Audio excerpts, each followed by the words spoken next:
You'd think dating after 60 is like digging through the leftovers at a garage sale. Picked over, or a little weird, and honestly, who has the energy?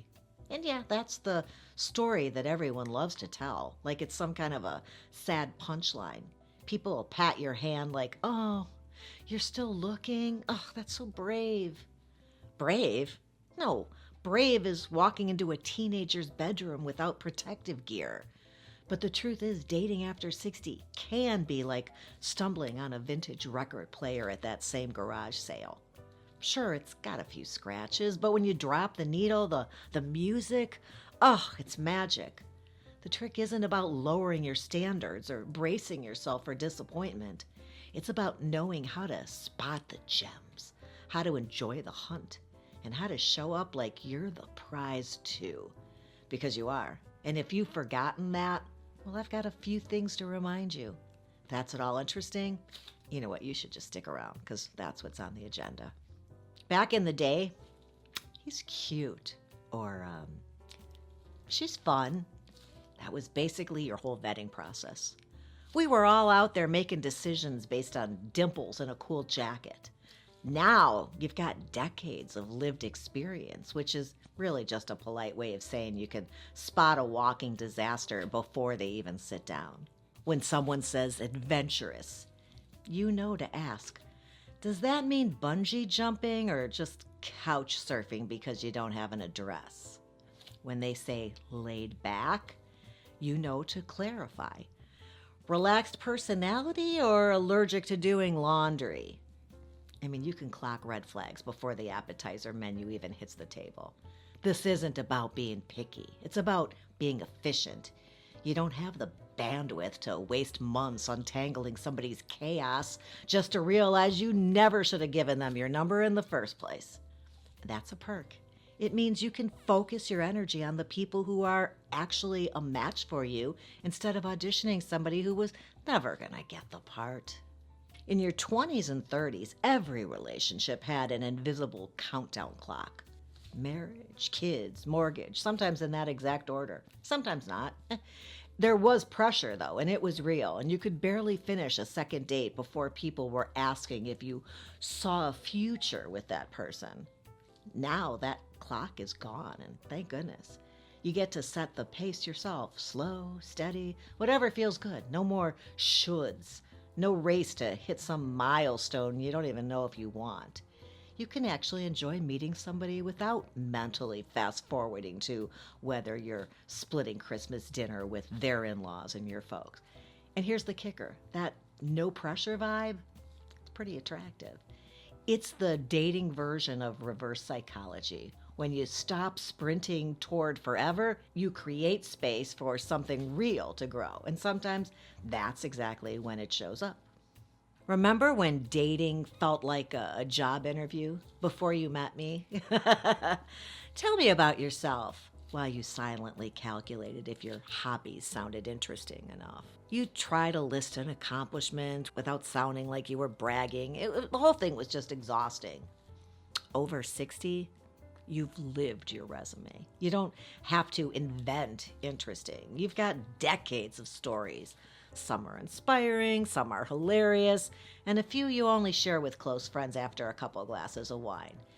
You're not auditioning for a role. You are the role.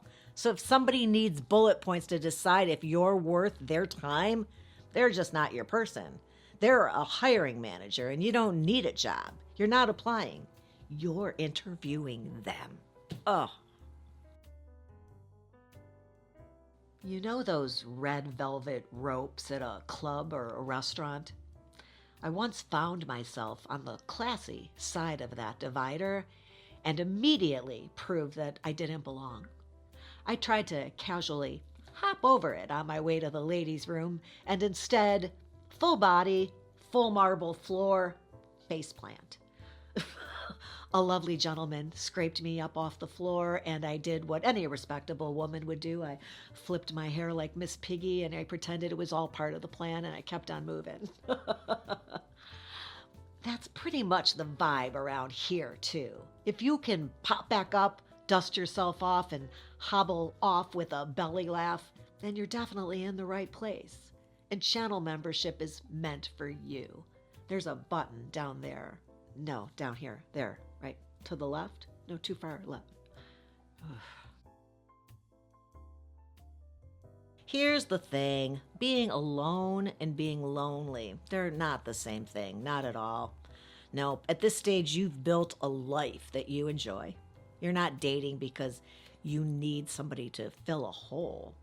You're dating because you'd like to share your already full life with somebody who adds to it.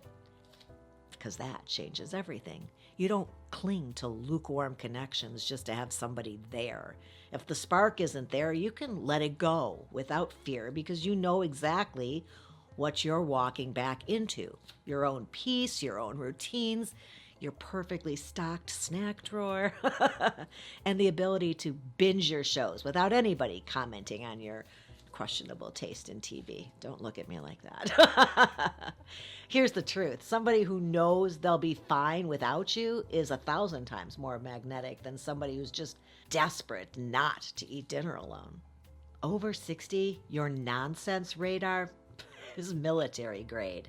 Somebody starts a story about their crazy ex, and you're thinking, and what exactly was your role in that? You've been around long enough to know that all my exes were toxic often means I'm the common denominator. You can spot love bombing before it even takes off. You know the difference between genuine interest and somebody who's just really good at laying it on thick. And you're not afraid to walk away the moment it feels wrong. That's not cynicism. That's called learning from your own history and keeping your peace intact. Good job. Nobody over 60 has the patience for the 3-day rule or the pretend I'm too busy to reply act.